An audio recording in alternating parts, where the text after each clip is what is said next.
ഇപ്പോൾ ഞാനുള്ളത് മൈസൂരിലെ കൂർഗള്ളി എന്ന സ്ഥലത്തെ ഇൻഡിപെൻഡൻസ് എന്ന ബിസ്ക്കറ്റ് കമ്പനിയിലാണ്. സെക്യൂരിറ്റി പ്രശ്നങ്ങൾ ഉള്ളതുകൊണ്ട് തന്നെ നമുക്ക് ഉള്ളിലേക്ക് കയറാൻ അനുവാദമില്ല. തൽക്കാലം നമുക്ക് പുറത്തെ കാഴ്ചകളൊക്കെ ഒന്ന് ചുറ്റി കാണാം. കമ്പനിക്ക് ചുറ്റും ഒരുപാട് ചെടികളൊക്കെ വെച്ച് അലങ്കരിച്ചിട്ടുണ്ട്.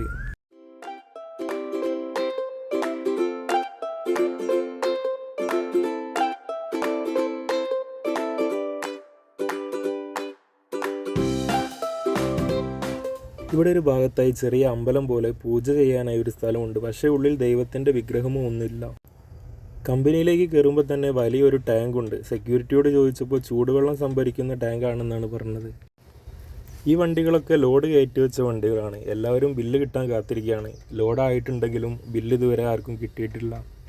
ബില്ല് കിട്ടാൻ എന്തായാലും ലേറ്റ് ആകുന്നതുകൊണ്ട് നമുക്ക് പുറത്ത് പോയിട്ടൊരു ചായ കുടിച്ച് വരാം. ഇവിടെയുള്ള ചെറിയ കടകളിൽ പോലും ഉച്ചഭക്ഷണമെല്ലാം ലഭ്യമാണ്. മിക്ക കടകളിലും നമ്മുടെ നാട്ടിലെ പോലെ എണ്ണക്കടികളൊന്നും ഉണ്ടാവാറില്ല. ചെറിയ കേക്കുകളൊക്കെയാണ് ഉണ്ടാവാറ്. ചായയൊക്കെ കുടിച്ച് പുറത്തേക്ക് ഇറങ്ങിയപ്പോൾ ഒരു കുഞ്ഞുവാവ ബൈക്കിലിരുന്ന് കളിക്കുന്നുണ്ട്. റോഡിൻ്റെ മറുഭാഗത്തായി ഇടതൂർന്ന വലിയ ഒരു ആൽമരമുണ്ട്. വെറുതെ ഒന്ന് പുറത്തിറങ്ങി നടന്നപ്പോൾ ഒരു ഭാഗത്തായി ലോഡ് ഇറക്കുന്നുണ്ട്. കേരളത്തിൽ നിന്ന് വന്ന ലോറിയാണിത്. അങ്ങനെ നമുക്ക് ബില്ലൊക്കെ കിട്ടി. ഇനിയിപ്പോൾ ഇവിടുന്ന് വണ്ടിയായിട്ട് ഇറങ്ങുകയാണ്. അടുത്ത കമ്പനിയിൽ പോയിട്ട് ഈ ലോഡ് നമുക്ക് അവിടെ ഇറക്കണം. നെഞ്ചങ്കോട് എന്ന സ്ഥലത്തേക്കാണ് നമുക്ക് ലോഡായിട്ട് പോകേണ്ടത്. ഇവിടുന്ന് അങ്ങോട്ട് 30 കിലോമീറ്റർ ഉണ്ട്. ഇവിടെ കമ്പനിയുടെ മുമ്പിലെത്തി. ഇനി ഈ പേപ്പറുകളൊക്കെ സെക്യൂരിറ്റിനെ കാണിച്ച് നമുക്ക് എൻട്രി ഇടണം. പിന്നെ നമ്മുടെ ടൈം ആകുമ്പോൾ അവിടുന്ന് അവർ വിളിക്കും, നമ്മുടെ ഫോണിൽ വിളിക്കും. അപ്പോൾ പിന്നെ നമ്മൾ അവിടെ പോയി ലോഡ് ഇറക്കണം. ഗേറ്റിന് മുമ്പിൽ നല്ല ഭംഗിയിൽ കോലമൊക്കെ ഇട്ടിട്ടുണ്ട്. ലോഡ് ഇറക്കാൻ ഇനിയും ഒരുപാട് സമയം എടുക്കുന്നതിൽ ഈ സമയം കൊണ്ട് നമുക്കൊരു ചായ കുടിച്ച് വരാം.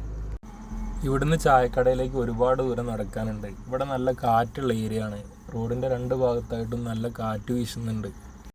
വണ്ടിയുടെ അടുത്തുനിന്ന് ഒരുപാട് ദൂരം നടന്ന് അങ്ങ് എത്തിയപ്പം ചായക്കട തുറന്നിട്ടില്ല. ചായ കിട്ടാത്ത സങ്കടത്തിൽ തിരിച്ച് വണ്ടീൻ്റെ അടുത്തേക്ക് നടക്കുമ്പോഴാണ് ഞാൻ ആ ഞെട്ടിക്കുന്ന കാഴ്ച കണ്ടത്. ഒരു ചെറിയ കുട്ടി പശുവിനെ മേയിച്ചു കൊണ്ട് പോകുന്നു. അവൻ്റെയൊക്കെ പ്രായത്തിൽ എനിക്കൊക്കെ ഒരു പട്ടിക്കുട്ടിയെ കണ്ടാൽ പോലും പേടിയായിരുന്നു. പാക്കുന്നതുക്ക് ചിന്ന പസങ്കകളായി ഇരിക്കുങ്ക. ஆனால் பெரிய பெரிய வேலையெல்லாம் செய்துங்க. തീയിൽ കുരുത്തത് വെയിലത്ത് പാടില്ല എന്ന വാചകമാണ് മനസ്സിലേക്ക് വന്നത്. ഇത്രയൊക്കെ ഈ കുഞ്ഞു പ്രായത്തിൽ ജീവിതത്തോട് പൊരുതുന്നുണ്ടെങ്കിൽ മറ്റേതൊരു സാഹചര്യത്തിലും അവനെ തോൽപ്പിക്കാനാവില്ല. ഇടയ്ക്കിടയ്ക്ക് അവൻ എന്നെ നോക്കുന്നുണ്ട്. അതുപോലെ അവൻ്റെ നിക്കറും അഴിഞ്ഞു പോകുന്നുണ്ട്. കുറച്ചുകൂടെ മുമ്പോട്ട് പോയപ്പോൾ ചെറിയൊരു ചായക്കട കണ്ണിൽപ്പെട്ടു. പ്രായമായ ഒരമ്മ നടത്തുന്ന കട ആണത്. കടയിൽ മറ്റു 2 പേർ ഇരുന്ന് അവരോട് സംസാരിക്കുന്നുണ്ട്. ചായ കുടിച്ച് തിരിച്ചു വരുന്ന വഴി ഒരാളെ കണ്ടപ്പോൾ തന്നെ പേടിയായി. മച്ചാൻ എന്നെ കണ്ട ഭാവം പോലും വെച്ചില്ല. അവനിവിടെ എന്തോ തിരഞ്ഞു നടക്കുകയാണ്. ഇനിയും 3 വണ്ടി ലോഡ് ഇറക്കാനുണ്ട്. നാളെ സൺഡേ ആയതുകൊണ്ട് ഇനി ലോഡില്ല. കുറേ നല്ല കാഴ്ചകളുമായി വീണ്ടും അടുത്ത വീഡിയോയിൽ കാണാം.